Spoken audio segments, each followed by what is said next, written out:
الحمد لله رب العالمين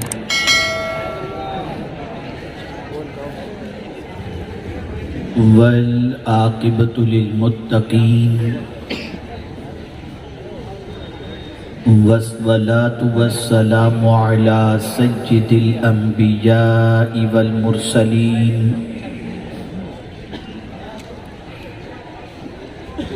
وعلى آله وأصحابه الطيبين الطاهرين أما بعد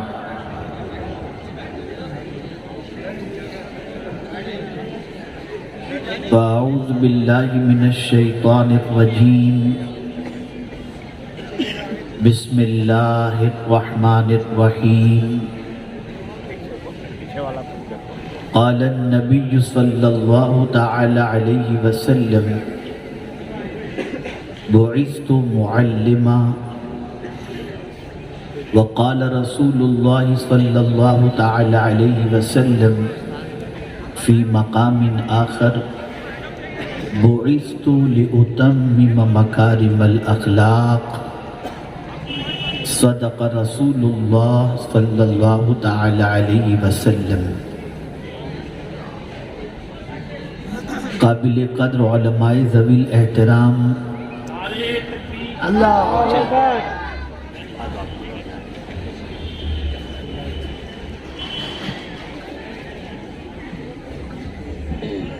حاضرین بزم السلام علیکم ورحمۃ اللہ وبرکاتہ۔ وعلیکم السلام ورحمۃ اللہ وبرکاتہ۔ میرے پیارے آقا صلی اللہ تعالی علیہ وسلم کے پیارے دیوانوں، جس حدیث مبارکہ کی تلاوت کا میں نے شرف حاصل کیا، اس سے متعلق کچھ معروضات پیش کرنے سے پہلے آقا کریم رؤوف الرحیم علیہ التحیۃ والتسلیم کی بارگاہ بے کس پناہ میں اس طریقے سے میں پڑھاؤں، عقیدت و محبت میں ڈوب کر اسی طریقے سے درود و سلام کا نذرانہ پیش کریں۔ الصلاۃ والسلام علیک یا رسول اللہ، الصلاۃ والسلام علیک یا حبیب اللہ، الصلاۃ والسلام علیک یا نبی اللہ، وعلی آلک واصحابک یا نور اللہ،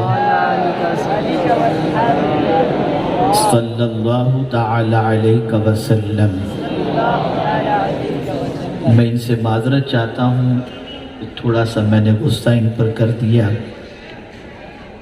لیکن چونکہ ذکر رسول سے بڑھ کر کے کوئی دوسری چیز نہیں ہوا کرتی۔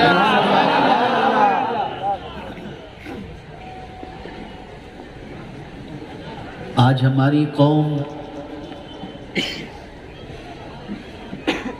جلسوں میں آنے کے بعد جیسی آتی ہے ویسی ہی چلی جاتی ہے، اور زندگی میں کوئی تبدیلی پیدا نہیں ہوتی۔ اس کی سب سے بڑی وجہ یہ ہے کہ انہوں نے ذکر رسول صلی اللہ علیہ وسلم کی محفل کی عظمت کو نہیں جانا۔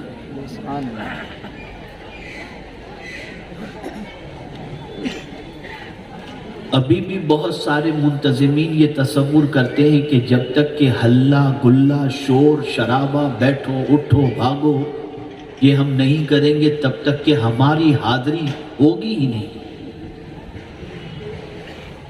یہ سب وہ طریقہ ہے جسے دیکھنے کے بعد کسی غیر مسلم کے سینے میں اسلام کی عظمت نہیں بیٹھ سکتی۔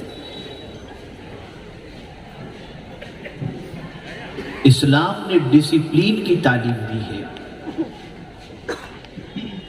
اسلام نے ادب سکھایا ہے، اور جب اسلام ادب سکھاتا ہے تو صرف یہی نہیں کہ محفل کے آداب سکھاتا ہے، بلکہ اسلام زمین کے آداب بھی سکھاتا ہے اور جانوروں کے آداب بھی سکھاتا ہے۔ لیکن ہم سب سبق بھول گئے ہیں۔ ہمیں یاد ہے تو صرف شور شرابہ چلم چلی یہی ہماری پہچان. کبھی پڑھے لکھوں کے مجمع میں جا کر کے دیکھیں اور ان کے پروگراموں میں جا کر تو آپ کو پتہ چلے گا کہ سناٹا چھایا رہتا ہے اور کام کی باتیں لوگ سنتے ہیں سناتے ہیں اور چلے جاتے. دیکھیے ابھی بھی آواز آ رہی، ہٹو بیٹھو بیٹھ جاؤ. ایک مرتبہ درود شریف پڑھ لیں. صلی اللہ علیہ اللہم صلی علی سیدنا و مولانا محمد معدن الجود والکرم وآلہ وصحابہ وبارک وسلم صلاۃ و سلام علیک یا سیدی یا رسول اللہ صلی اللہ تعالی علیہ وسلم. توجہ کی برکتیں کیا ہے میں آپ کو سمجھاؤں. آپ بیٹھے ہیں اس وقت، یوں ہی آپ سن رہے ہو، اور ایک بات یہ ہے کہ آپ تصور اور توجہ گفتگو کی طرف رکھ کر کے سن رہے ہو. دونوں میں فرق کیا ہے؟ میں حدیث مبارکہ کی روشنی میں سمجھا دوں. اگر کوئی یوں ہی حضور صلی اللہ علیہ وسلم پر درود پڑھے تو فرشتے پہنچاتے، اور اگر کوئی توجہ کے ساتھ درود پڑھے تو حضور خود سن لیا کرتے.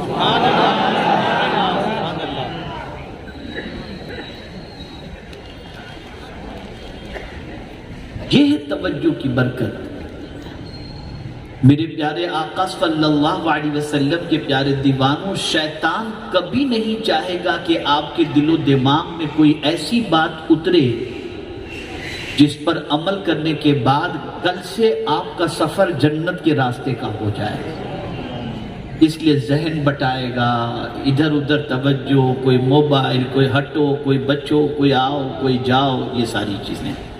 اب امید کرتا ہوں کہ انشاءاللہ آپ مکمل گفتگو کو توجہ کے ساتھ سماعت فرمائیں گے. ہر ایک کی دنیا میں آنے کا کوئی نہ کوئی مقصد ہے. کسی بھی چیز کو اللہ عز و جل نے بے مقصد پیدا نہیں فرمایا. ہر شے کا خالق اللہ، اور میرا مولا فرماتا ہے اللہ خالق کل شے، ہر چیز کا پیدا کرنے والا اللہ ہے. اب ہم قرآن سے پوچھتے ہیں کہ اے قرآن تو بتا ہر چیز کو اللہ نے پیدا کیوں کیا؟ تو قرآن جواب دیتا ہے وَإِن مِّن شَيْءٍ إِلَّا يُسَبِّحُ بِحَمْدِهِ، ہر چیز اللہ کی تسبیح کرتی ہے، اللہ کی تحمید کرتی ہے. ہر شے سبحان اللہ کہتی ہے، ہر شے الحمدللہ کہتی ہے. اور ہر چیز کو اللہ عز و جل نے با مقصد پیدا فرمایا، بے مقصد پیدا نہیں فرمایا. ریسرچ کا دور چل رہا ہے، تحقیق کا دور چل رہا ہے. چاند کی زمین پر لوگ پانی تلاش کر رہے ہیں کہ یہاں پر جینے کا کوئی سامان ہے بھی یا نہیں. زمین کے اندر موجود خزانے کو انسان دریافت کر رہا ہے کہ آخر اس کے اندر موجود چیزیں جو ہیں یہ کس کام کے لیے ہیں. آدمی اس کے پیچھے ریسرچ کر رہا ہے، محنت کر رہا ہے. اور ہر آنے والے دن نئی نئی تحقیقات لوگوں کے سامنے آ رہی ہے. 2G 3G 4G 5G سب آ رہا ہے، نئی نئی تحقیقیں آ رہی ہیں. اور پتہ نہیں تحقیق کا سلسلہ اور آگے کتنا بڑھے گا. دنیا اس انسان کو سلام کرتی ہے جو انسان بہت بڑا ریسرچ اسکالر ہو. کوئی نئی چیز کی اس نے تحقیق کی ہو تو آدمی اس کا انٹروڈکشن کراتا ہے، یہ ریسرچ اسکالر ہے، اس نے اس چیز پر تحقیق کی ہے، یہ اس کی تحقیق ہے. جیسے ہم لوگ کہتے ہیں محقق مسائل جدیدہ. سراج الفقہ حضرت مفتی نظام الدین صاحب قبلہ کو کہ انہوں نے نئے نئے مسائل کے اندر تحقیق کی. تو دنیا میں ریسرچ ہو رہا ہے. اور ریسرچ اسکالر کی اہمیت بڑھتی جا رہی ہے، لیکن میں حیران ہوں، توجہ سے سماعت فرمائیں، حیران ہوں، دن بدن ریسرچ کے بعد ایسی ایسی چیزیں مارکیٹ میں آ رہی ہیں جو انسان کو راحت پہنچائیں۔ مثال کے طور پر پہلے بیل گاڑی کے اندر لوگ سفر کرتے تھے، بیل گاڑی پر، اونٹ پر سفر کرتے تھے، خچر پر سفر کرتے تھے۔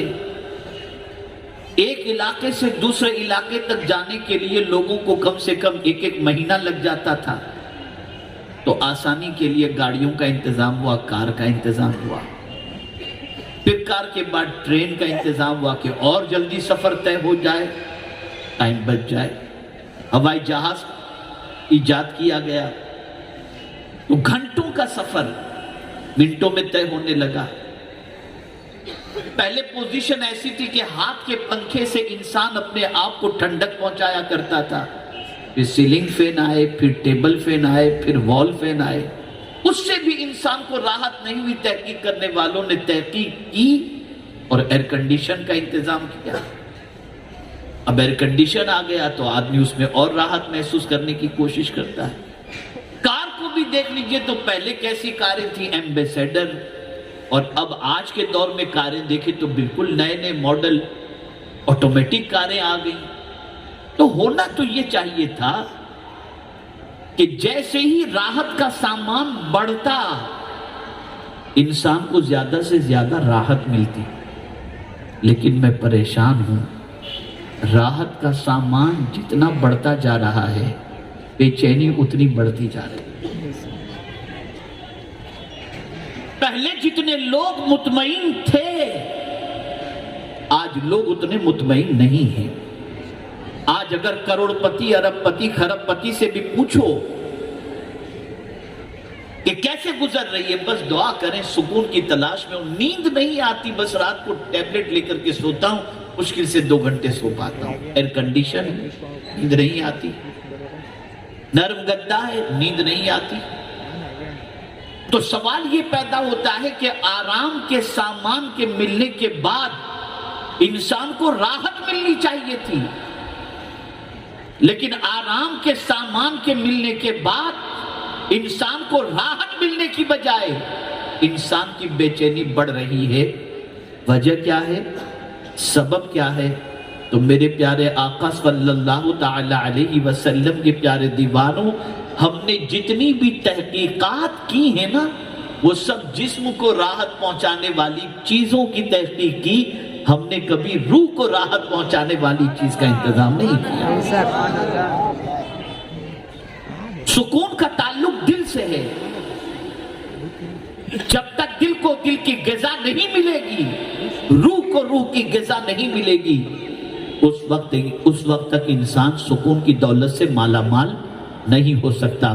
میرے پیارے آقا صلی اللہ تعالی علیہ وسلم کے پیارے دیوانوں، عرض کرنے کا منشا یہ ہے کہ تحقیق کے دور کے اندر انسان تحقیق پر تحقیق کرتا جا رہا ہے، نئی چیزوں کو ایجاد کرتا جا رہا ہے، راحت کے سامان تلاش کرتا جا رہا ہے، لیکن بے چینیاں بڑھ رہی ہیں، بے قراری بڑھ رہی ہے۔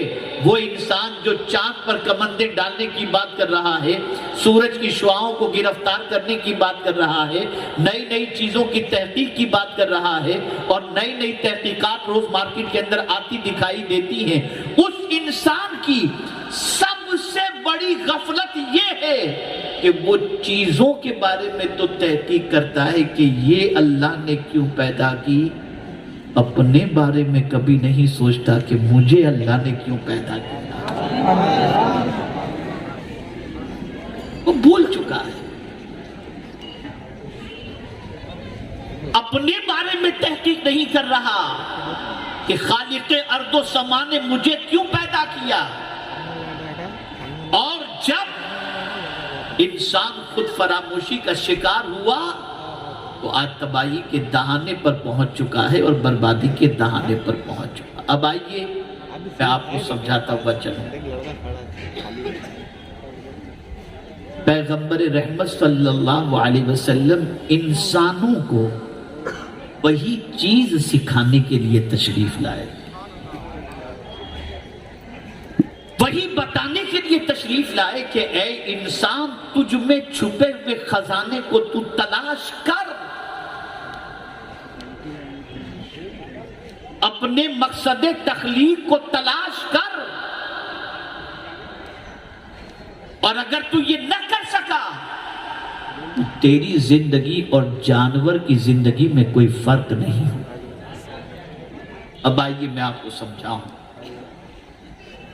جس طرح سے ہر چیز کی تخلیق کا مقصد ہے، ایسے ہی پیغمبر رحمت صلی اللہ تعالی علیہ وسلم کی آمد کا مقصد بھی خود حضور بیان فرما رہے ہیں کہ مجھے اللہ نے کیوں بھیجا۔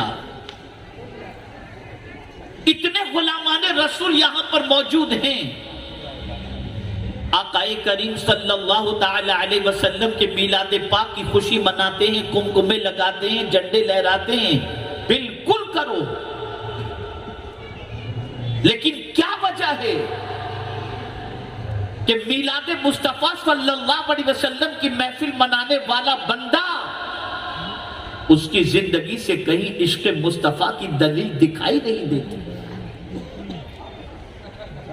دعوی محبت رسول کرنے والے کی زندگی سے اطاعت رسول صلی اللہ تعالی علیہ وسلم کی کا نور چھلکتا دکھائی نہیں دیتا۔ وجہ کیا ہے؟ وجہ سب سے بڑی یہ ہے کہ ہم نے یہ جاننے کی کوشش نہیں کی کہ اللہ تعالیٰ نے حضور کو بھیجا کیوں۔ اسی کو میرے آقا صلی اللہ علیہ وسلم نے فرمایا، بعثت معلما، میں تمہارے لیے معلم بن کر کے مبعوث ہوا ہوں، یعنی تعلیم دینے والا بنا کر اللہ نے مجھے مبعوث فرمایا۔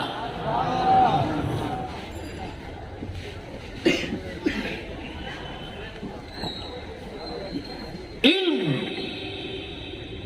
یہ ایسا سرمایہ ہے، جس کسی قوم کے پاس علم کی دولت آ جائے وہ قوم مقتدی نہیں ہوتی، وہ قوم مقتدا بن جایا کرتی۔ آج ہماری قوم کی پوزیشن، آج ہماری نوجوان نسل کی پوزیشن، کوئی 10ویں پاس ملے گا، کوئی 12ویں پاس ملے گا، کوئی 8ویں پاس ملے گا، کوئی 4تھی پاس ملے گا۔ تعلیم کے سلسلے میں ہماری قوم کی سچویشن یہ ہے، اتنی پیچھے ہے ہماری قوم علم کے سلسلے میں جس کی کوئی انتہا نہیں۔ اور جب علم نہیں ہوتا، انسانیت نہیں ہوتی۔ ایک مثال کے ذریعے آپ کو سمجھا دوں، جاہل قوم کی پوزیشن کیا ہوتی ہے۔ بکری جسے قصائی، قصاب چارہ دکھاتا ہے تو بکری سمجھتی ہے کہ یہ میرا خیر خواہ ہے، اور چارہ دکھانے والے قصائی کے پیچھے پیچھے بکری چلی جاتی ہے، اسے یہ خبر بھی نہیں ہوتی کہ تھوڑی دیر کے بعد میری گردن پر یہ چھری چلا دے گا۔ یہی ان پڑھ قوم کی سچویشن ہوتی ہے۔ جب کسی قوم میں ایجوکیشن نہیں ہوتا تو اسے کوئی کہیں بھی لے جا کر کے ذبح کر دے، اسے خبر بھی نہیں۔ انسان اس وقت انسانیت کی دولت سے مالا مال ہوتا ہے جب اس کے پاس دو چیزیں ہوں، علم بھی ہو اور اس کے پاس اخلاق۔ آقا کریم صلی اللہ علیہ وسلم نے جس دور کے اندر اپنی آنکھیں کھولی اور مشاہدہ کیا دنیا کا، تو ایک عجیب لاقانونیت کی زندگی تھی۔ انسان تھے، انسانیت نہیں تھی، نہ چلنے کا ڈھنگ، نہ بات کا ڈھنگ، نہ کھانے کا ڈھنگ، کوئی چیز بھی نہیں تھی۔ پیغمبر رحمت صلی اللہ علیہ وسلم کے دور پاک میں جہالت کا حال یہ تھا کہ باپ کے انتقال کے بعد سوتیلے بیٹے اپنی ماں سے شادی کر لیا کرتے تھے۔ یہ جہالت کی پوزیشن تھی. جہالت اتنی تھی کہ بیٹی پیدا ہو تو اسے زندہ زمین میں درگور کر دیا جاتا. جہالت اتنی تھی کہ سود کا کاروبار عام تھا. جہالت اتنی تھی کہ معمولی سے جھگڑے پر 100 سال تک خاندانوں کے اندر رقابت اور دشمنی لگی رہتی تھی. جہالت اتنی تھی کہ جوا اور شراب بے پناہ وہاں پر چلا کرتا تھا. پیغمبر رحمت صلی اللہ علیہ وسلم نے چاہا کہ یہ ساری برائیاں معاشرے سے ختم ہوں، تو پیغمبر رحمت صلی اللہ علیہ وسلم نے علمی جہاد شروع کیا اور لوگوں کو علم کی طرف آمادہ کیا. اور جب پیغمبر اعظم صلی اللہ علیہ وسلم نے لوگوں کو علم کے زیور سے آراستہ کیا تو وہی قوم جس کو چلنا نہیں آتا تھا وہ قوم کو چلانے والی بن گئی، وہ قوم کی رہنما بن گئی، وہ قوم کی مقتدا بن گئی. آج ہماری قوم کہہ رہی ہے کہ زمانے میں سب سے زیادہ غم زدہ، پریشان حال، مفلوق الحال اگر کوئی قوم ہے تو قوم مسلم ہے. میں کہتا ہوں کبھی اس کا ریزن بھی جاننے کی آپ نے کوشش کی اور اپنی مفلوق الحالی کو ختم کرنے کے لیے کوئی عزم، کوئی پلان، کوئی منصوبہ آپ نے بنایا؟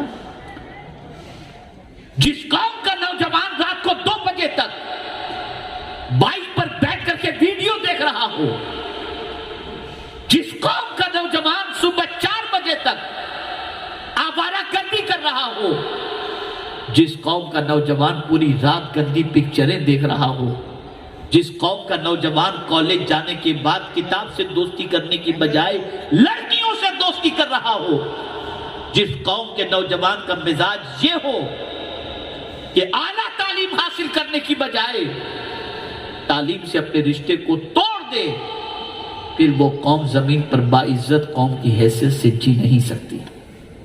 میں ان کالجز کو جانتا ہوں جہاں مسلم بچوں کو ایڈمیشن نہیں ملتا.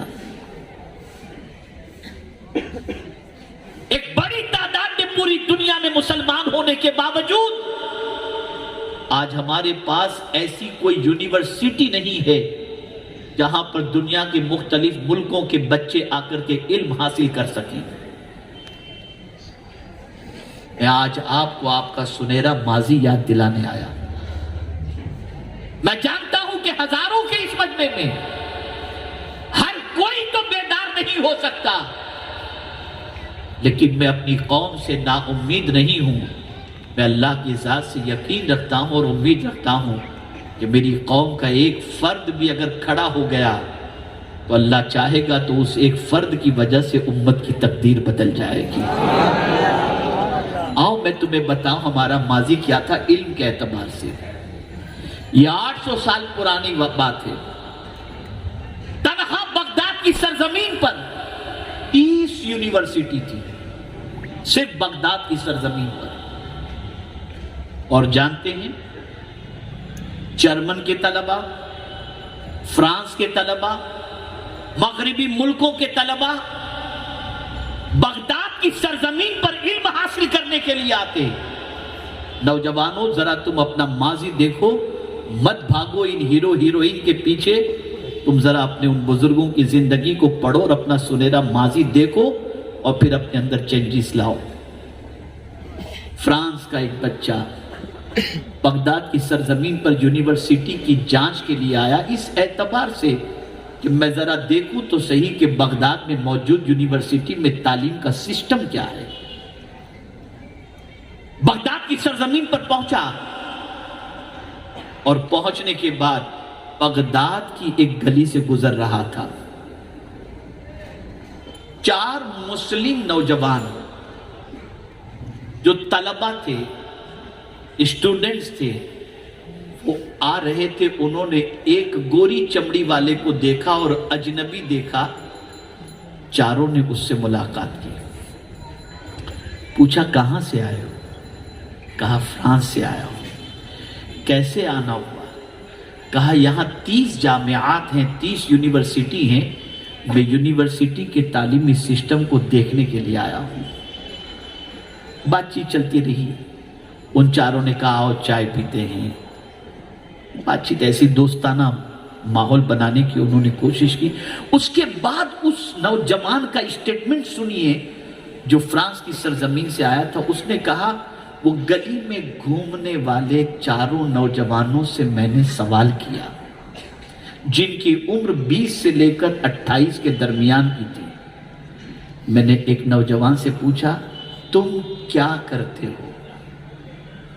تو اس نے کہا کہ میں ماہر ارضیات بننے کے لیے ارضیات کے شعبے میں ایڈمیشن لیا ہوں، جیولوجسٹ بننے کا میرا ارادہ ہے اور میں اس کے اندر محنت کر رہا ہوں۔ دوسرے سے پوچھا تم کیا کر رہے ہو؟ اس نے کہا میں علم طب کے اندر، میڈیکل کی فیلڈ کے اندر محنت کر رہا ہوں۔ تیسرے سے پوچھا، اس نے علم فلکیات کی بات کہی۔ اسی طریقے سے جب چاروں گلی میں گھومنے والے نوجوانوں سے پوچھنے کے بعد جب ان نوجوانوں نے اپنے علمی ذوق کا اظہار کیا تو فرانس کا وہ نوجوان کہتا ہے گلی میں گھومنے والے نوجوانوں کا علمی شوق ایسا ہے تو یہاں پڑھانے والے استاد کا ذوق و شوق کتنا زبردست ہے۔ یہ ہمارا ماضی تھا۔ آج گلی ڈنڈا کھیلنے والا مسلمان، تاش پتے کھیلنے والا مسلمان، آوارہ گردی کرنے والا مسلمان، پتھر پھینکنے والا مسلمان، جہالت کی وادیوں میں بھٹکنے والا مسلمان، ڈرگ سپلائی کرنے والا مسلمان، شراب کے اڈے چلانے والا مسلمان، یہ آج ہماری پہچان الا ماشاءاللہ۔ ایک پہچان ہماری وہ تھی کہ جسے علم کی پیاس بجھانی ہوگی وہ ہماری دہلیز پر بھیک مانگنے کے لیے آتا۔ 800 سال پہلے تو برطانیہ میں بسنے والوں کو صفائی کا طریقہ نہیں معلوم تھا۔ انہیں صفائی کا نظام دینے والی اگر کوئی قوم ہے تو مدینے کے تاجدار کی امت ہی تو ہے۔ آج ہم کیا کر رہے ہیں؟ کہاں ہیں ہم؟ میں جب اپنے مسلم اکثریتی علاقوں میں جاتا ہوں اور وہاں سے پلٹتا ہوں تو سوچنے پر مجبور ہو جاتا ہوں جس قوم کے نوجوانوں کے سینے میں توحید کی شمع روشن ہو وہ قوم آج اتنی بھٹک رہی ہے۔ یہ کلمہ پڑھنے والے مسلمانوں کا حال، نہ بات کی تمیز، نہ انداز گفتگو، گالی سے گفتگو شروع ہوتی ہے، گالی پر ختم ہوتی ہے۔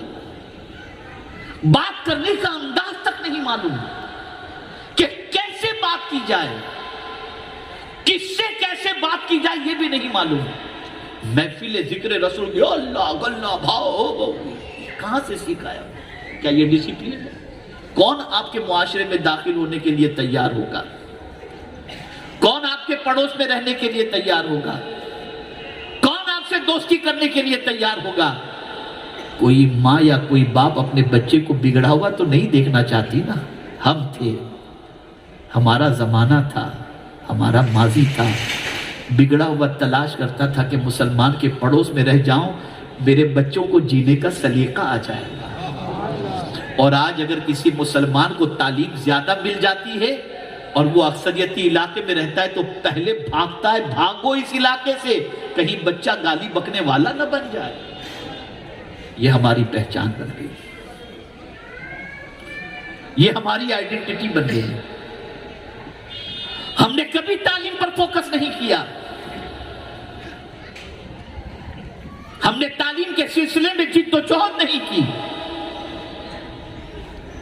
آج بھی دنیا تعلیم کے سلسلے میں بے پناہ محنت کر رہی ہے اور بے پناہ کوشش کر رہی ہے۔ ابھی آج ہی پڑھ لیجئے آپ آج کا اخبار، ٹویٹر کا سی ای او کون بنا ہے؟ ہندوستانی ہی تو ہے نا، کیوں کوئی مسلمان کا نام نہیں آ رہا؟ وجہ یہ ہے کہ رات 4 بجے تک ہمیں جگنا ہے اور 12-1 بجے ہمیں اٹھنا ہے، بیڑی پینا ہے، سگریٹ پینا ہے، تمباکو کھانا ہے، گٹکا کھانا ہے۔ یہ ہماری قوم کی سچویشن ہے۔ میں نے کل سفر میں سید امین القادری صاحب کو بتایا کہ ہمارے محلوں کی پہچان یہ ہے کہ سب سب سے زیادہ کھانے کی ہوٹل اگر آپ کو کہیں ملے گی تو اکثریتی مسلم علاقے میں ملے گی. کھاتا ہی رہتا ہے مسلمان، پوری رات کھاتا رہتا ہے. اور اسی طریقے سے کلینک کا بھی معاملہ دیکھیں تو مسلم محلوں میں کلینک بھی رات کو 1-1 بجے تک کھلی رہتی ہے، اس لیے کہ 1-1 بجے تک پیشنٹ آتے ہی رہتے ہیں. یہ حال ہے ہمارا. خیروں کے علاقے میں جائیے 7 بجے کے بعد ملے گا نہیں کچھ. رات کو 10 بجے 11 بجے نکلیے تو وہاں پر سناٹا ہوگا، گھر کی لائٹیں بند ملے گی. اور مسلمانوں کے محلوں کی پہچان رات کے 2 بجے تک ٹی وی کی آواز آتی ہوگی. یہ ہماری آئیڈینٹی ہوگی. ہم کہتے یہودی مار رہا ہے، ہم کہتے فلاں مار رہا ہے. میں کہہ رہا ہوں آپ کیا کر رہے ہو ذرا یہ بھی تو دیکھو. کہاں جا رہے ہو؟ کس طرف آپ کا قدم بڑھ رہا ہے؟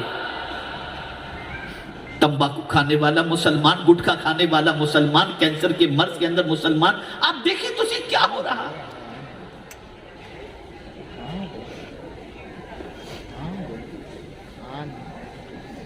اے رسول گرامی وقار صلی اللہ تعالی علیہ وسلم کے دیوانوں، یہ بات یاد رکھیں.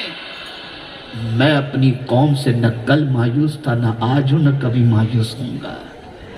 میں آج بھی جانتا ہوں کہ میری قوم کی فطرت دبی ہوئی ہے. شاید کسی دن کوئی بات دل پہ لگ جائے گی تو ہماری قوم کا کوئی فرد کھڑا ہو جائے گا اور امت کی تقدیر کو سنوارنے کے لیے تیار ہو جائے گا.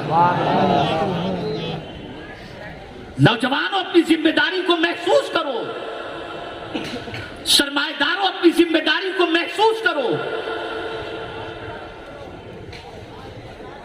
پڑھے لکھو اپنی ذمہ داری کو محسوس کرو. تمہیں پوری قوم کی تقدیر کو سنوارنے کی جد و جہد کرنی ہے، جہالت سے نکالنا ہے، خود غرضی سے نکل کر خدا غرضی کے لیے کام کرنا ہے. صرف اپنا فائدہ مت سوچو. یہاں یہ بھی بتا دوں کہ جہاں بہت ساری چیزیں ہم نے مغرب سے لے لی، وہی سوچ بھی ہم نے مغرب سے یہ لے لی کہ سیلفش بن جاؤ، اپنا اپنا سوچو. یہ اپنا اپنا صرف سوچنا جو ہے نا، یہ حضور کی سوچ نہیں ہے، یہ مغرب کی سوچ ہے. حضور کی سوچ تو یہ ہے کہ دوسروں کو کھلاؤ پھر کھانا کھاؤ. یہ حضور کی سوچ ہے. اور جب تک یہ سوچ تھی، جب تک یہ فکر تھی، بھئی میں منتظمین سے گزارش کرتا ہوں، آپ کو اتنا سمجھا رہا ہوں لیکن آپ سمجھ نہیں رہے ہیں. کیوں شور شرابہ کر رہے ہیں؟ جس کو جہاں بیٹھنا ہوگا بیٹھ جائیں گے. چھوڑ دو سب اپنی اپنی جگہ پر بیٹھ جاؤ. شور شرابہ بلا وجہ کر رہے ہیں آپ لوگ. ایک مرتبہ درود شریف پڑھ لیں. اللہم صلی علی سیدنا و مولانا محمد معدن الجود والکرم وعلیہ وصحبہ وبارک وسلم صلاۃ و سلام علیکہ یا سیدی یا رسول اللہ صلی اللہ تعالی علیہ وسلم. تو آقا کریم صلی اللہ تعالی علیہ وسلم نے علمی انقلاب پیدا فرمایا. اور کیسا علمی انقلاب! دیکھیے قومیں یوں ہی نہیں بنتی ہیں.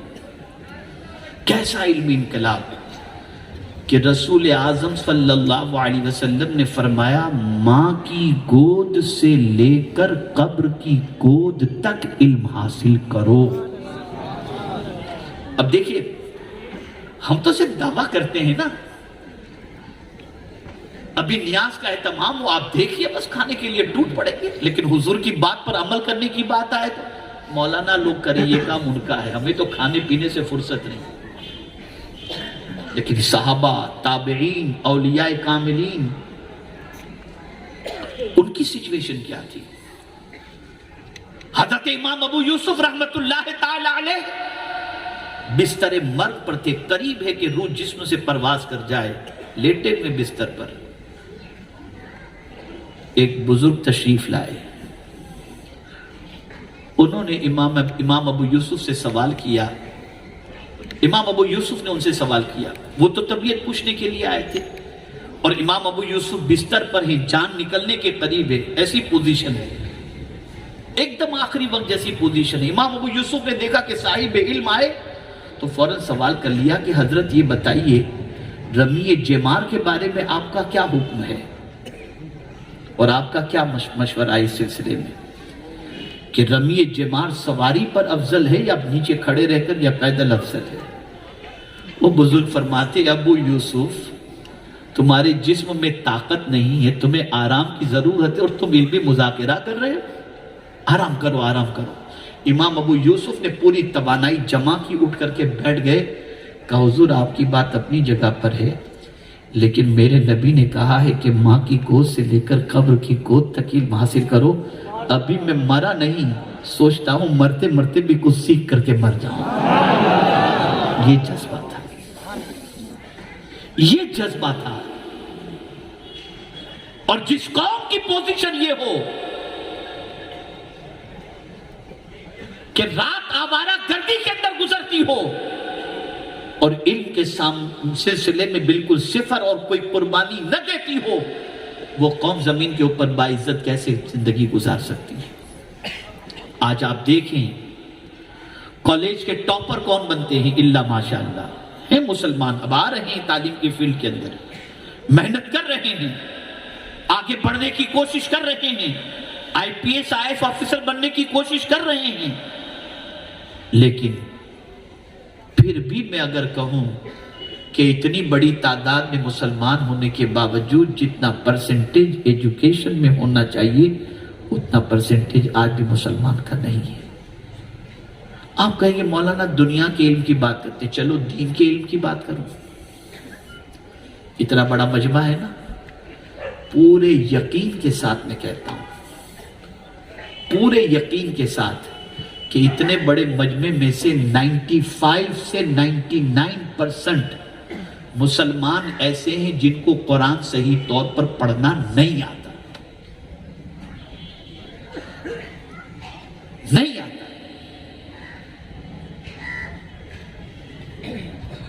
قرآن تو اپنی جگہ پر ہے، ہم جب کبھی کسی نوجوان کا نکاح پڑھانے کے لیے بیٹھتے ہیں اس سے پہلا کلمہ پڑھایا جاتا ہے نا، خدا کی قسم بہت سارے ایسے ہوتے ہیں جو پہلا کلمہ بھی صحیح طور پر نہیں پڑھ سکتے۔ کیا دین جانتے ہو آپ؟ کیا کیا آپ نے تعلیم کے لیے؟ کیا کوشش کی آپ نے؟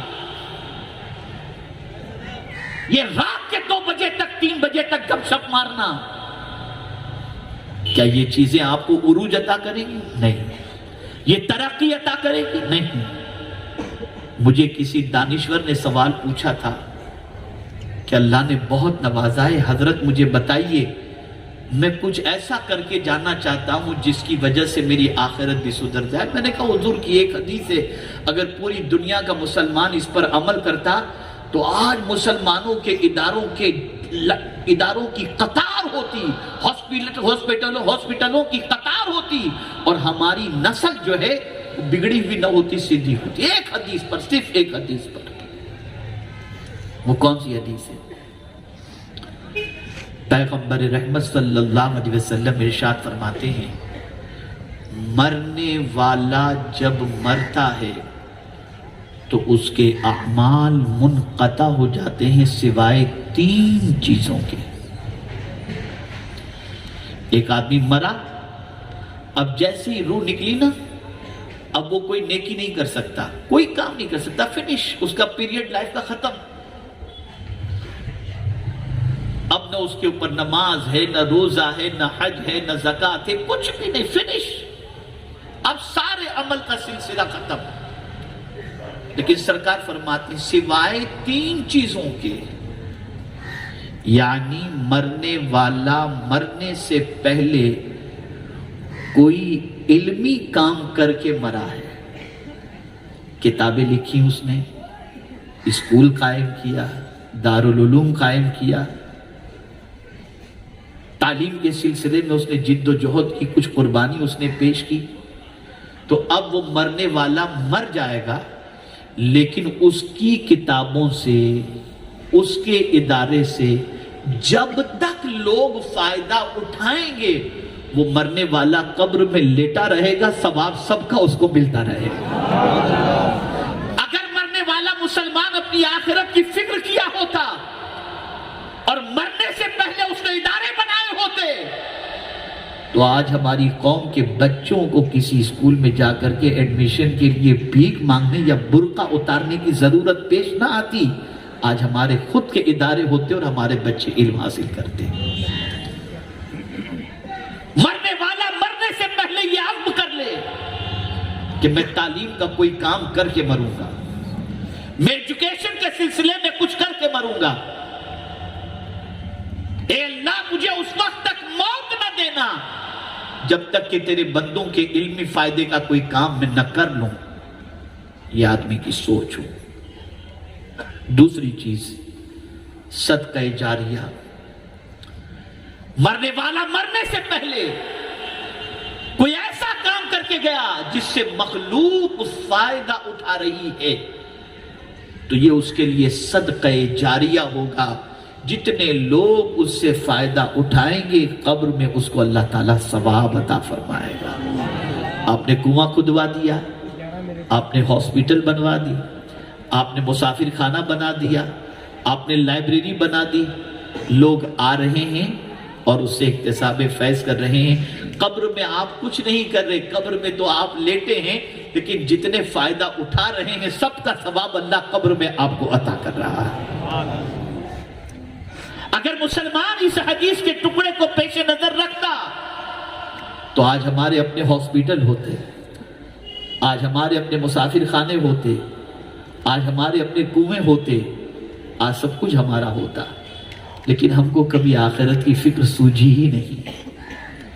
اور تیسری چیز آقا کریم صلی اللہ علیہ وسلم نے فرمایا مرنے والا مرنے سے پہلے نیک اولاد چھوڑ کر کے مرے۔ اب مرنے والے نے نیک اولاد چھوڑی، یہ نیک اولاد جتنی نیکیاں کرتی رہے گی مرنے والے ماں باپ کو قبر کے اندر اس کا ثواب ملتا رہے گا۔ کیا ہم نے کبھی اس کے بارے میں غور کیا؟ کیا کبھی ہم نے اس کے بارے میں کوشش کی؟ نہیں، ہم نے کوئی کوشش نہیں کی اور نہ اسے ضروری سمجھتے۔ ارے دیکھا جائے گا، ہمارے مسلمان بھائیوں کی تو اسٹائل ہے نا اپنی، ارے دیکھا جائے گا، فرشتہ آئے گا، سمجھ لیں گے، معاذ اللہ من ذالک۔ یہ سوچ بچے اتنا سستا نہیں ہے، اتنا آسان معاملہ نہیں ہے۔ اگر روح کے نکلنے کا معاملہ آسان ہوتا تو پیغمبر رحمت صلی اللہ علیہ وسلم یہ دعا نہ مانگتے، اللہم ہون علی سکرات الموت، اے اللہ موت کی سکرات مجھ پر آسان فرما۔ یہ حضور دعا کبھی نہ مانگتے، جبکہ حضور تو وہ ہیں جن کی اجازت کے بغیر موت کا فرشتہ روح بھی نہیں نکال سکتا۔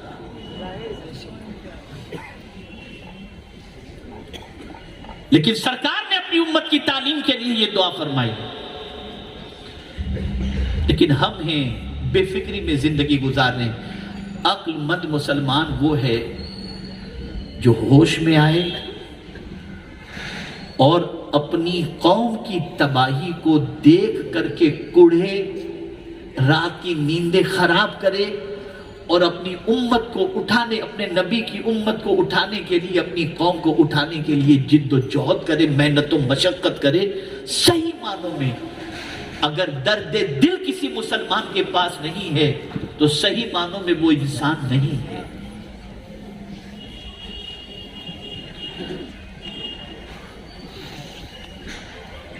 اے رسول اعظم صلی اللہ علیہ وسلم کے دیوانوں، آج اتنا بڑا مجمع ہے یہاں پر،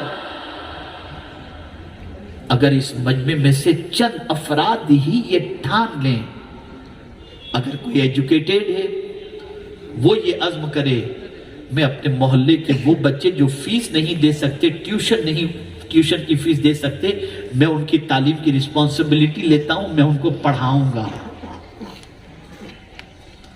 وہ بچے جو قرآن پڑھنا نہیں جانتے ان کو قرآن سکھاؤں گا۔ ہمارے محلے میں اسکول نہیں ہے، ہم قائم کرنے کی کوشش کریں گے، نظام درست کرنے کی کوشش کریں گے اور علم کے زیور سے آراستہ کریں گے۔ آج اگر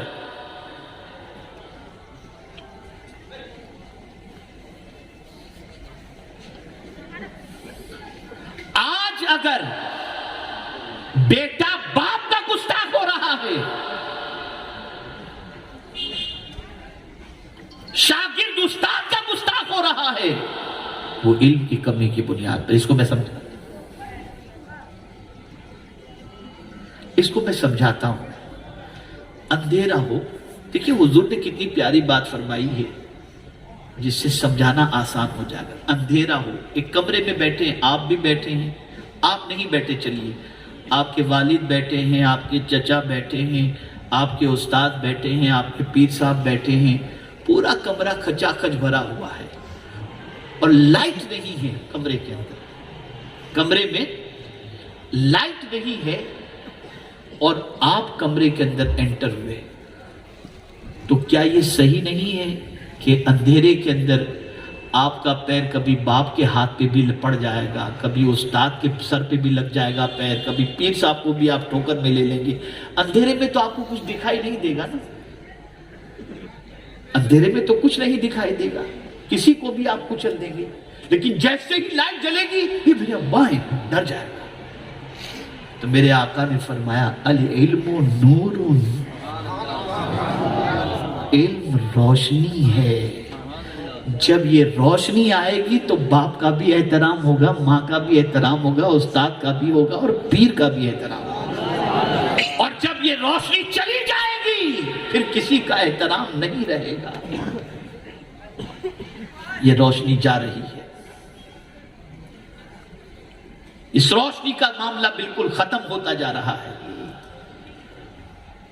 میرے پیارے آقا صلی اللہ تعالی علیہ وسلم کے پیارے دیوانوں، تو حضور اس لیے تشریف لائے کہ ہمیں ایجوکیٹ کریں، اور الحمدللہ سنی دعوت اسلامی کی جانب سے دینی اور دنیاوی دونوں تعلیم میں رہنمائی کے لیے معقول انتظام، آن لائن طہارت کورس، اگر پاکیزگی کے مسائل کوئی سیکھنا چاہتا ہے، نماز کے مسائل سیکھنا چاہتا ہے، ممبئی پہنچ کر کے نہیں سیکھ سکتا، آن لائن سیکھے، کلاسز کا اہتمام ہے باقاعدہ۔ تجوید سیکھنا چاہتا ہے، آن لائن سیکھو۔ بچے سیکھنا چاہتے ہیں، ان کے لیے انتظام، بچیاں سیکھنا چاہتی ہیں، ان کے لیے انتظام، مرد سیکھنا چاہتے ہیں، ان کے لیے انتظام۔ آپ کہیں گے صرف دینی معاملے میں، تو یہ بھی بتا دیں کہ الحمدللہ دنیاوی تعلیم کے سلسلے میں بھی ہماری ایک ونگ ہے امید کے نام سے۔ الحمدللہ کم و بیش ایک بڑی تعداد پروفیسرز کی، لیکچررز کی، ڈاکٹرز کی، انجینئرز کی اس ہماری ونگ کے اندر ہیں، جس کو لیڈ کرتے ہیں ہمارے قاری رضوان صاحب، جو پروفیسر بھی ہیں، پرنسپل بھی ہیں، الحمدللہ یہ لیڈ کرتے ہیں الحمدللہ۔ اور آپ جانتے ہیں اسکولوں میں جا کر، کالج میں جا کر بچوں کی کونسلنگ کرنا، بچے ڈراپ آؤٹ کیوں ہوتے ہیں اس کی فکر کرنا، اس کے بارے میں ان کو کنوینس کرنا کہ ڈراپ آؤٹ نہیں ہونا ہے، فردر ایجوکیشن کے لیے کس فیلڈ میں جانا چاہیے اس کے سلسلے میں ان کو رہنمائی دینا، یہ ساری چیزیں ہماری ٹیم کر رہی ہے الحمدللہ۔ اور میں آپ کو بتاؤں گا تو حیرت ہوگی، ایسے ایسے بچے میرے پاس ابھی چند دنوں پہلے ایک MBBS ڈاکٹر 2 سال تک پریکٹس کیا ہوا ڈپریشن میں چلا گیا تھا، اس کے والد میرے پاس لے کر کے آئے کہ میرا بچہ ڈپریشن میں چلا گیا۔ 2 سال پریکٹس کیا ہوا MBBS ڈپریشن میں چلا گیا تھا۔ تو یہاں یہ انتظام ہے، آپ کرو نا، کونسلنگ کرو، آپ اپنی قوم کے نوجوان نسلوں کو تیار کرو۔ کیسے آپ کا ضمیر یہ دیکھ کر کڑتا نہیں ہے کہ آپ کی قوم کا بچہ شراب پی رہا ہے اور آپ کو کچھ نہیں ہو رہا، اور آپ یہ سوچتے ہو دوسرے کا ہمارا کیا۔ اور حضور صلی اللہ علیہ وسلم کا معاملہ یہ تھا کہ ایک یہودی کا جنازہ جا رہا تھا، دیکھ کر سرکار صلی اللہ علیہ وسلم آپ دیدہ ہو گئے، تو صحابہ نے کہا حضور یہ تو یہودی تھا۔ سرکار نے فرمایا میں جانتا ہوں پھر سرکار آپ کیوں رو رہے ہیں؟ ارشاد فرماتے اس لیے رو رہا ہوں کاش یہ میری دعوت قبول کر لیتا تو آج جنتی ہو کر کے جاتا۔ آپ ذرا سوچو، اور آج کا مسلمان شراب پی رہا ہے اور قوم کے ٹھیکیداروں کو کوئی فرق نہیں، الا ماشاءاللہ کسی مسلمان کو کوئی پرواہ نہیں۔ ہماری قوم کا نوجوان شراب پیے، زنا کرے، بدکاری کرے اور ہم کوئی فکر نہ کرتے ہوں۔ مجھے یہاں پر ایک بزرگ کی بات یاد آ رہی ہے۔ وہ گئے مکہ مکرمہ حج کرنے کے لیے، طواف کعبہ کر رہے تو دعا کرتے ہیں اللہ میرے شہر والوں کو خیر سے رکھنا۔ صفا مروہ کی سعی کر رہے ہیں اللہ میرے شہر والوں کو خیر سے رکھنا۔ حجر اسود چوم رہے ہیں اللہ میری قوم کو میرے شہر والوں کو خیر سے رکھنا۔ منا میں تو بھی یہی دعا ہے اللہ میرے شہر والوں کو خیر سے رکھنا۔ عرفات میں میرے شہر والوں کو خیر سے رکھنا۔ کسی نے پوچھا بابا یہ شہر والوں کے لیے اتنی دعا کیوں کر رہے ہو؟ کہا میرے بیٹے بھی تو شہر میں رہتے ہیں نا، اگر شہر والے اچھے رہیں گے تو میرا بیٹا بھی اچھا رہے گا۔ اگر شہر کا ایک بگڑ گیا تو مجھے ڈر لگتا ہے کہیں میرا بیٹا بھی نہ بگڑ جائے۔ کیا کبھی یہ فکر ہمارے اندر پیدا ہوئی؟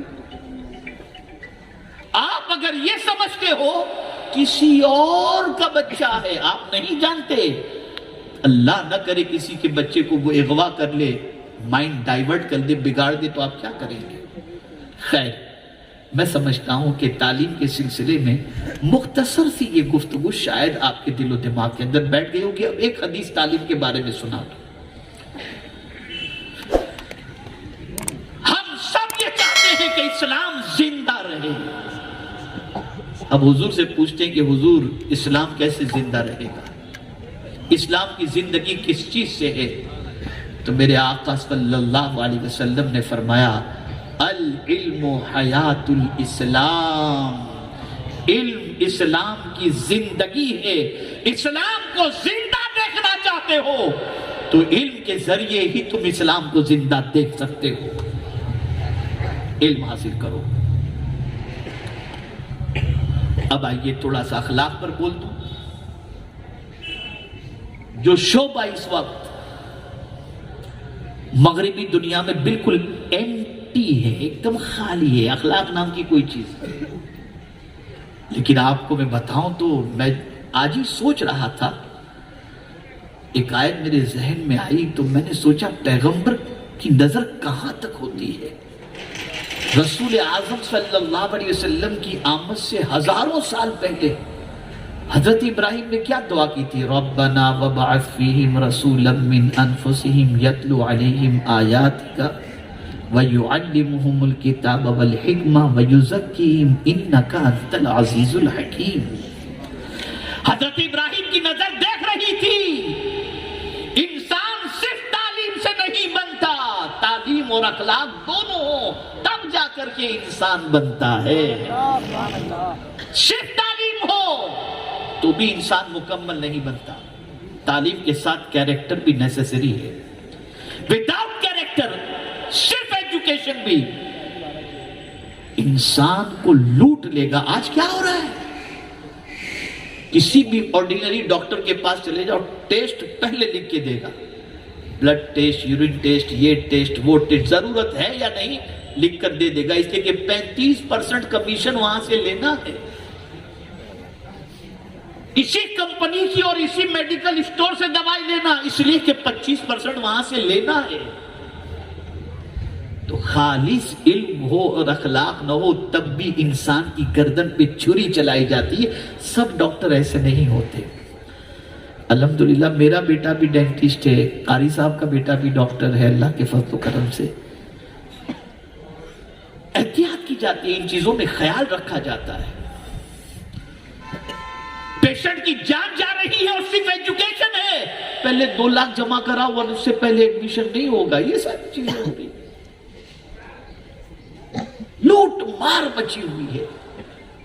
تو صرف ایجوکیشن کام نہیں آتا۔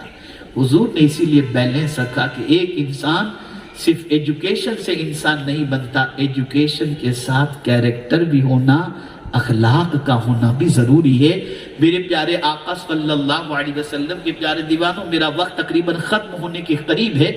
بس 2-3 باتیں میں آپ کو بتا دوں ہم لوگوں کے اخلاق کے بارے میں، جو آج ہمارے مسلمانوں کے اخلاق ہے نا اس کے بارے میں۔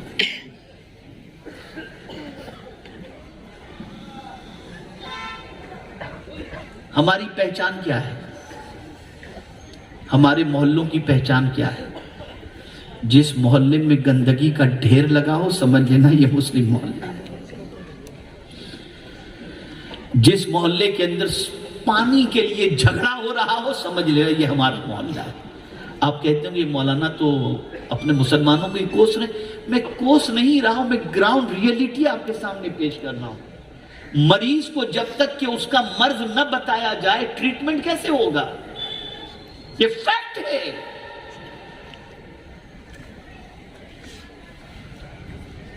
پڑوسی کے گھر کے سامنے کچرا ڈال دینا یہ ہماری آئیڈینٹی ہے، یہ ہماری پہچان ہے۔ تو ظاہر سی بات ہے کہ جب ہمارے اخلاق ایسے ہو جائیں تو ہماری ویلیو، ہمارا مقام دنیا میں کیا رہے گا۔ لیکن جب ہمارے اخلاق اچھے تھے تو کیا تھا؟ حضرت امام حسین رضی اللہ المولا تبارک و تعالیٰ عنہ کے پڑوس کے اندر ایک یہودی رہتا تھا، اور وہ یہودی روزانہ امام حسین کے گھر میں کچرا پھینکتا۔ امام عالی مقام اللہ جدہ علیہ السلام صبر کرتے۔ کچھ دنوں کے بعد یہودی کی بیوی نے اس سے کہا کہ جاؤ ذرا جا کر حسین سے معافی مانگو، روزانہ کیوں ان کے گھر میں کچرا پھینکتے ہو؟ وہ یہودی گیا، دروازے امام حسین پہ دستک دی۔ امام نے دروازہ کھلا، دیکھا تو یہودی سامنے، پوچھا کیسے آنا ہوا؟ کہا معافی مانگنے آیا ہوں۔ امام حسین نے فرمایا کس بات کی؟ کہا جو روزانہ کچرا پھینکتا ہوں نا اس سے معافی مانگنے کے لیے آیا ہوں، مجھے معاف کر دو حسین۔ امام نے فرمایا جب میں نے بھی معاف کیا میرا خدا بھی معاف کر۔ اس یہودی کو یہ امید نہیں تھی۔ اب یہودی نے جو کوشچن کیا سنیے۔ یہودی کہتا ہے حسین مدینے میں نوجوان تم پر جان فدا کرنے والے موجود ہیں، اگر تم کہہ دیتے کہ میں تم کو ستاتا ہوں تو میرے گھر کی اینٹ سے اینٹ بجا دیتے، لیکن حسین یہ تو بتاؤ کہ تم نے مجھ سے کوئی ریونج نہیں لیا اور آج معافی مانگنے آئے تو تم نے مجھے معافی کر دیا، حسین وجہ کیا ہے؟ تو میرے امام جواب میں ارشاد فرماتے ہیں سنو، میرے نانا کی تعلیم ہے جو پڑوسی کی مصیبت پر صبر کرے اس کا بدلہ جنت ہے۔ تو میں نے تیری مصیبت پر صبر کیا تاکہ جنت کا حقدار بن جاؤں۔ اس کی آنکھوں میں آنسو تھے، دامن حسین پکڑ لیا اور کہتا ہے جب نواسے کا کردار ایسا ہے تو نانا کا کردار کیسا ہے؟ حسین مجھے کلمہ پڑھا اور مسلمان کر دو، یہ ہے اسلام۔ ہے مسلمان پیش کر رہا ہے، اللیگل بلڈر ہے اگر تو کھڑکیاں بھی بند، اوٹے بھی کھا جاتا ہے، زمین بھی ہڑپ کر جاتی، پتہ نہیں کیا کیا ہو رہا ہے دنیا میں۔ تو یہ ہماری آئیڈینٹی تھی، ہماری پہچان تھی، ہم اخلاق سے پہچانے جاتے تھے۔ سمجھیے اور آگے میں حدیث کوٹ نہیں کروں گا اس لیے کہ وقت تھوڑا سا زیادہ ہوتا جا رہا ہے۔ ہماری پہچان کیا تھی؟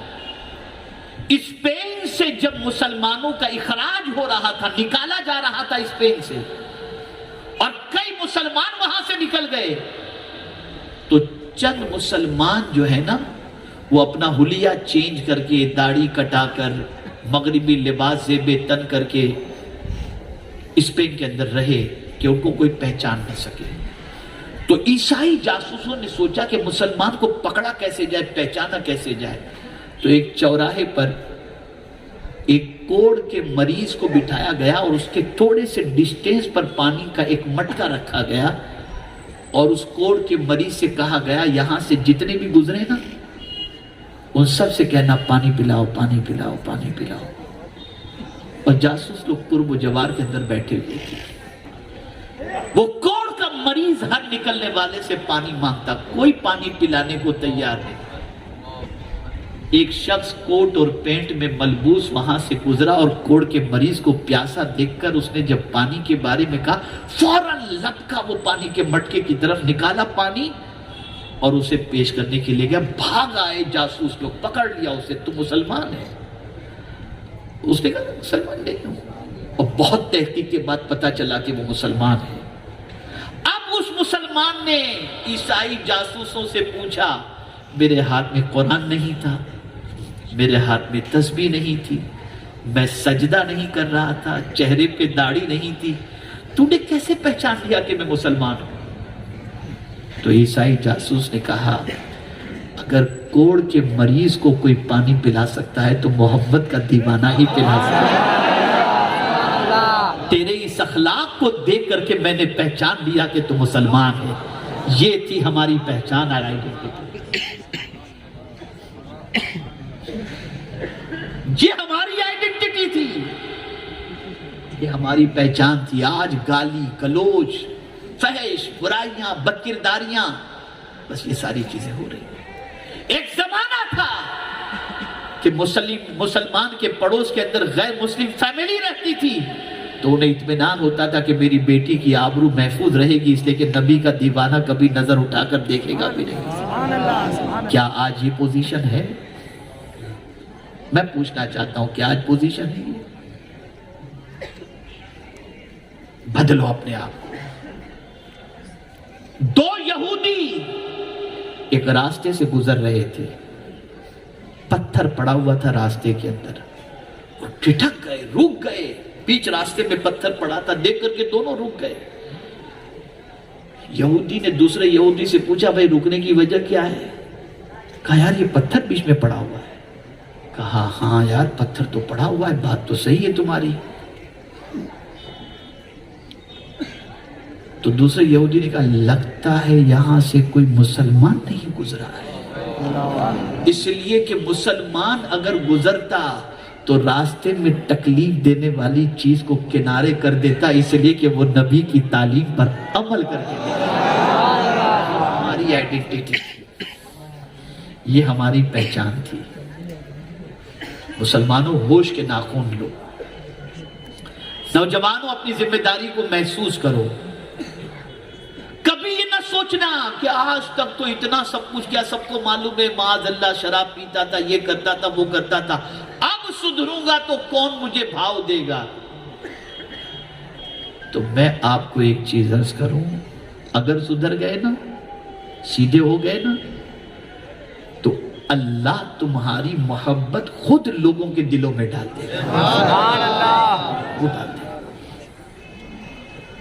بدلو اپنے آپ کو,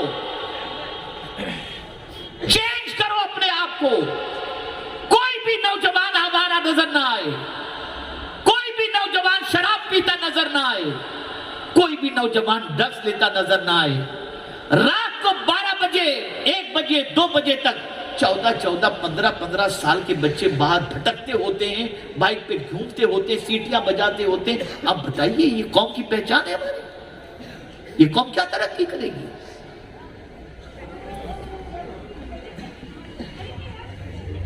اے رسول اعظم صلی اللہ علیہ وسلم کے دیوانوں کو چینج کرو اپنے آپ کو. اچھا یہاں ایک اور بات عرض کر دوں, ابھی مولانا سید امین القادری صاحب آئے گی, مجھے معلوم ہے کیا ہونا ہے. یہاں جتنے ہٹو بھاگو ہو سب شروع کر دیں گے. آپ نے اگر کچھ سیکھا ہے تو آپ خاموشی سے بیٹھے رہیں گے, کھڑے رہیں گے اپنی جگہ پر. وہ چپ چاپ آئیں گے, اسٹیج پہ آ جائیں گے, ان کی گفتگو سنو. کوئی یہاں سے نوچتا ہے, کوئی یہاں چھوتا ہے, کوئی یہ کرتا ہے, پتہ نہیں کہاں سے یہ سب. کیا غیر مسلم دیکھ کر آپ کو کیا سوچے گا کہ یار ان کے اندر کوئی ڈسپلن نام کی چیز ہے؟ کوئی شور شرابہ نہیں کرے گا. کریں گے آپ لوگ؟ بالکل نہیں. وہ آئیں گے, آرام سے آئیں گے, بیٹھیں گے, آپ کو سنائیں گے, اچھی بات ہے. اب آخری بات عرض کروں, قومیں تباہ کیسے ہوتی ہے؟ میرے نوجوان بچوں اور نوجوان بھائیوں, میرا ٹارگٹ ہمیشہ یوتھ رہے ہیں, اور میں امید بھی یوتھ ہی سے کرتا ہوں, اس لیے کہ میرے آقا صلی اللہ علیہ وسلم نے فرمایا نوجوانوں سے حسن سلوک سے پیش آؤ. اس لیے کہ میں نے جب اسلام کی دعوت لوگوں کے سامنے رکھی تو نوجوانوں نے ہی قبول کیا, بوڑھوں نے تو ٹھکرا دیا تھا. حضور فرماتے ہیں اس لیے یوتھ جو ہے نا وہ انقلاب پیدا کرتا ہے. اسی لیے یوتھ ہی کو برباد کیا جا رہا ہے.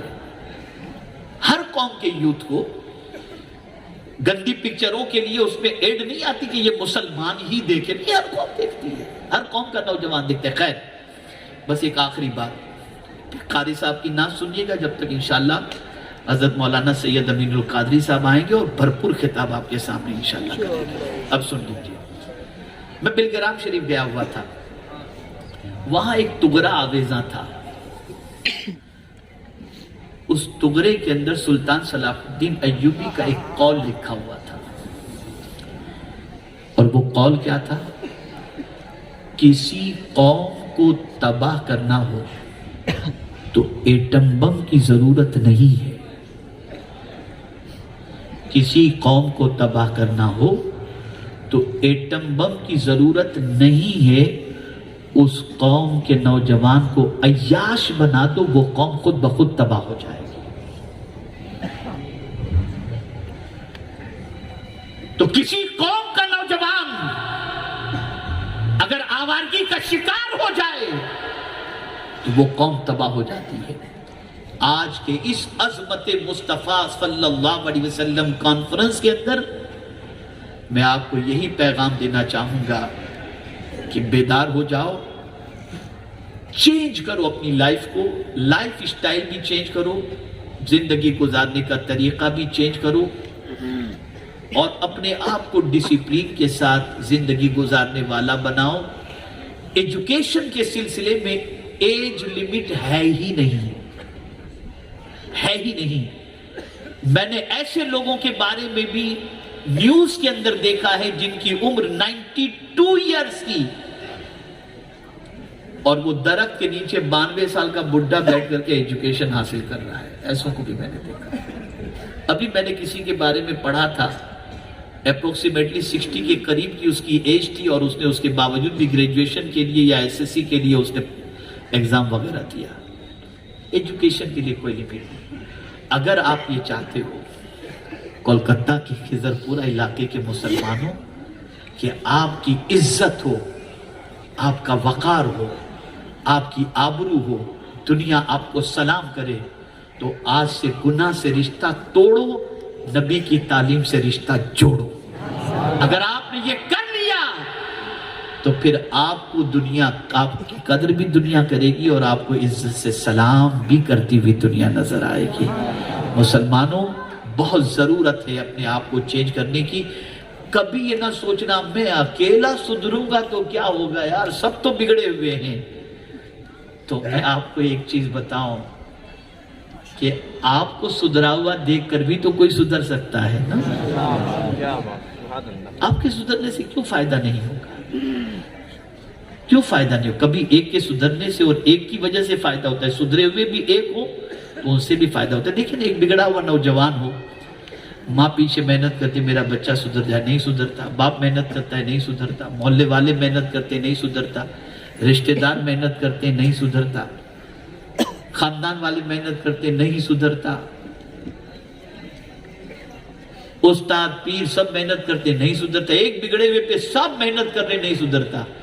اور کبھی ایسا ہوتا ہے ایک سدھرا ہوا پورے شہر کو سدھار دیتا ہے۔ سبحان اللہ! کیا یہ سچ نہیں ہے کہ میرے غوث پاک نے تنہا پورے بغداد کو سدھار دیا؟ تو کبھی ایک سے انیک میں انقلاب پیدا ہوتا ہے۔ تو غوث کے دیوانے بنو، خواجہ کے دیوانے بنو، امام عشق و محبت کے پروانے بنو، آقا کریم صلی اللہ علیہ وسلم کے سچے عاشق بنو، اور ہر برائی سے اپنے وجود کو روکو اور اپنے آپ کو روکو۔ برائی کی بات آ گئی تو پھر ایک بات عرض کر دوں تاکہ شاید سمجھ میں بات آ جائے۔ بایزید بستامی علیہ رحمت و رضوان کی بارگاہ میں ایک شخص حاضر ہوا، کہ حضور تقریباً گناہ سے میں نے رشتہ توڑ دیا ہے اور بچتا ہوں، لیکن ایک گناہ ایسا ہے جس سے بچ نہیں پاتا، اور وہ گناہ یہ ہے کہ کوئی لڑکی نکلتی ہے تو میں گھر کر دیکھتا رہتا ہوں، میری نگاہیں خطا کھا جاتی ہیں۔ حضرت اس گناہ سے بچنے کا کوئی نسخہ عطا فرمائے۔ تو حضرت بایزید بستامی رحمت اللہ تعالی علیہ نے فرمایا، جب تیرا نفس تجھے کسی غیر محرم کو دیکھنے کے لیے کہے تو یہ تصور قائم کر لینا کہ تو اسے دیکھ رہا ہے۔ اور تیرا خدا تجھے دیکھ رہا ہے، تیرا خدا تجھے دیکھ رہا ہے۔ وہ شخص 15 روز کے بعد بایزید بستامی علیہ رحمہ کے پاس آیا تو اس نے عرض کیا حضور اب تو نگاہ اٹھتی ہی نہیں ہے۔ اے گندی پکچر دیکھنے والوں، ممکن ہے نہ دیکھتے ہوں گے یہاں پر، جو بھی دیکھتا ہو اللہ کرے کہ کوئی نہ دیکھتا ہو، لیکن بس اتنا سوچ لو تم کچھ دیکھ رہے ہو، خدا تمہیں دیکھ رہا ہے۔ بچو، سنورو، پرفیکٹ کرو اپنے آپ کو۔ اللہ رب العزت جل جلالہ کی بارگاہ میں دعا ہے کہ رب قدیر پیغمبر رحمت صلی اللہ علیہ وسلم کے صدق و طفیل مجھے آپ کو سب کو تعلیمات نبوی پر عمل کی توفیق نصیب فرمائے، اسلام کے آفاقی نظام کو قائم کرنے کی توفیق نصیب فرمائے، ہماری دنیا بھی بہتر فرمائے اور ہماری آخرت بھی بہتر فرمائے۔ منتظمین اجلاس کو اللہ تعالیٰ دونوں جہاں کی بھلائیاں نصیب فرمائے اور ہم سب کو امام عشق و محبت کے مسلک پر قائم رہنے کی توفیق نصیب فرمائے۔ وما علینا الا البلاغ المبین۔ جائیے گا نہیں آپ، جائیں گے بھی نہیں، ظاہر سی بات ہے، سید امین القادری صاحب کو سننا ہے آپ، لیکن ان کے آنے سے پہلے ہمارے قاری صاحب انشاءاللہ العظیم مختصر کچھ امید کے بارے میں جو ہماری ایجوکیٹڈ یا اسٹوڈنٹس کی جو ونگ، ان کی جو ونگ ہے اس کے سلسلے میں کچھ باتیں بتائیں گے، مختصر بتائیں گے، آپ فکر نہیں کریں، اور انشاءاللہ رسول اعظم صلی اللہ علیہ وسلم کی نعتیں بھی سنائیں گے۔ آپ بیٹھ کر سکون کے ساتھ سنیں، اور پھر میری بات پر توجہ میں آپ کی چاہوں گا کہ سید صاحب آئے تو پلیز شور شرابہ نہ کرنا۔ میں تو بس اوقات غصہ کر جاتا ہوں، اب عمر بھی تھوڑی سی اب وہ ہو جاتا ہے، غصہ چڑچڑاپن آ جاتا ہے، کھینچم تانی، اتنی تکلیف ہوتی ہے جس کی کوئی انتہا نہیں، اور اس کو لوگ سمجھتے ہیں ہم عقیدت سے عقیدت کر، یہ کون سی عقیدت ہے؟ حجر اسود کو بھی تکلیف دے کر چومنے کی اجازت نہیں جو جنت کا پتھر ہے، اور یہاں مارتے دھکا کھینچم تانی، یہ ڈسپلین مینٹین کرو۔ آپ یہ سوچو کہ آپ اسلام کے نمائندے ہو، آپ کی ہر حرکت کو دنیا دیکھتی ہے، اس کا خیال کرو۔ اللہ تعالیٰ سب پر کرم کی نظر فرمائے۔ السلام علیکم ورحمۃ اللہ۔